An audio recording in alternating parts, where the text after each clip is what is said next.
तो आज हम कहानी जानेंगे एक ऐसे शहजादे की जिसने अपना सब कुछ, हाँ, सब कुछ खो दिया, लेकिन फिर भी उसने दुनिया के सबसे शक्तिशाली साम्राज्यों में से एक की नींव रखी। जी हाँ, आज हम बात कर रहे हैं ज़हीरुद्दीन मोहम्मद बाबर की। और यही है वो शख्स जिन्होंने भारत में मुगल वंश की स्थापना की। सोचिए, एक ऐसा वंश जिसने सदियों तक इस उपमहाद्वीप को एक नया ही आकार दे दिया। पर सबसे दिलचस्प बात क्या है? इस महान सम्राट का सफर वो किसी बड़ी जीत से नहीं, बल्कि एक बहुत बड़ी हार से शुरू हुआ। एक ऐसी हार जिसने उन्हें अपनी ही मातृभूमि से बेदखल कर दिया था।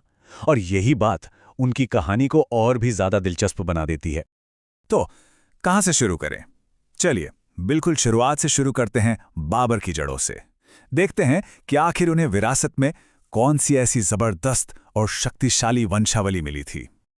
देखिए, उनका पूरा नाम था ज़हीरुद्दीन मोहम्मद। दुनिया उन्हें बाबर के नाम से जानती है। उनका जन्म हुआ था मध्य एशिया में, और जैसा मैंने कहा, वो कोई आम राजकुमार बिल्कुल नहीं थे। क्यों नहीं थे आम? क्योंकि उनकी रगों में दुनिया के दो सबसे बड़े और शायद सबसे क्रूर विजेताओं का खून दौड़ रहा था। पिता की तरफ से तैमूर और मां की तरफ से चंगेज खान। जरा सोचिए, इस विरासत का कितना जबरदस्त दबाव रहा होगा उन पर। और यहीं से उनकी कहानी एक बिल्कुल अलग मोड़ लेती है।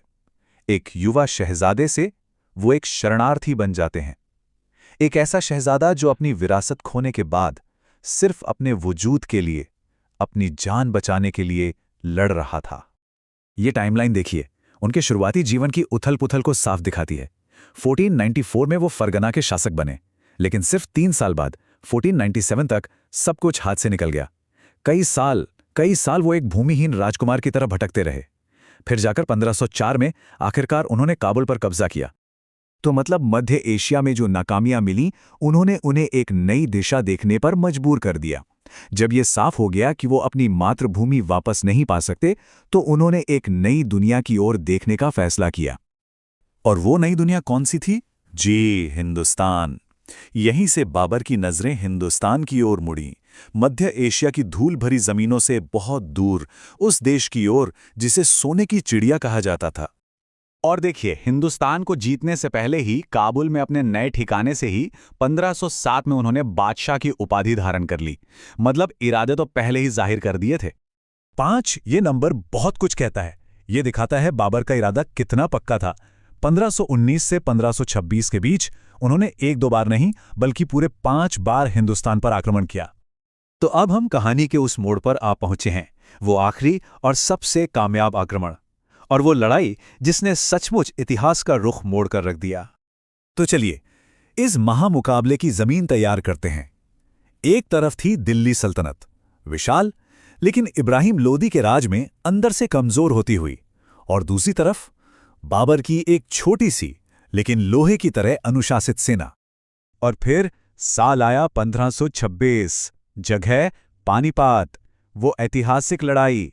इसी एक लड़ाई ने हिंदुस्तान का नक्शा हमेशा हमेशा के लिए बदल दिया।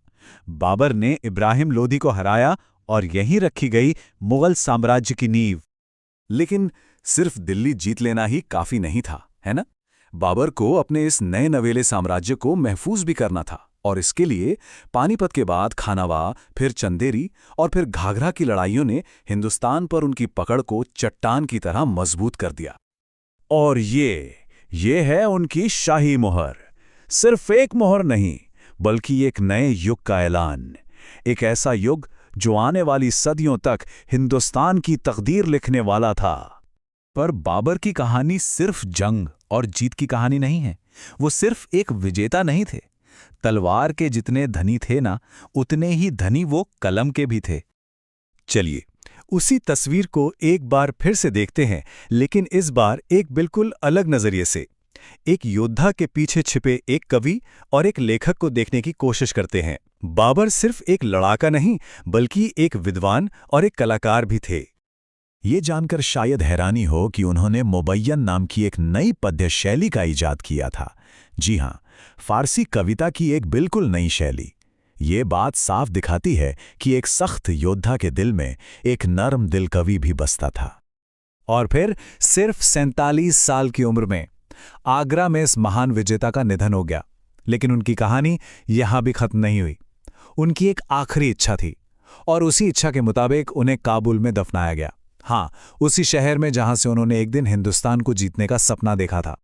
तो सवाल ये उठता है कि एक विजेता अपने पीछे आखिर छोड़ क्या जाता है, एक साम्राज्य या एक कहानी?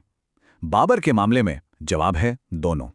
उन्होंने हमें एक ऐसा साम्राज्य दिया जिसने हिंदुस्तान को हमेशा के लिए बदल दिया, और साथ ही एक ऐसी अविश्वसनीय कहानी जो आज भी हमें हैरान और प्रेरित करती है।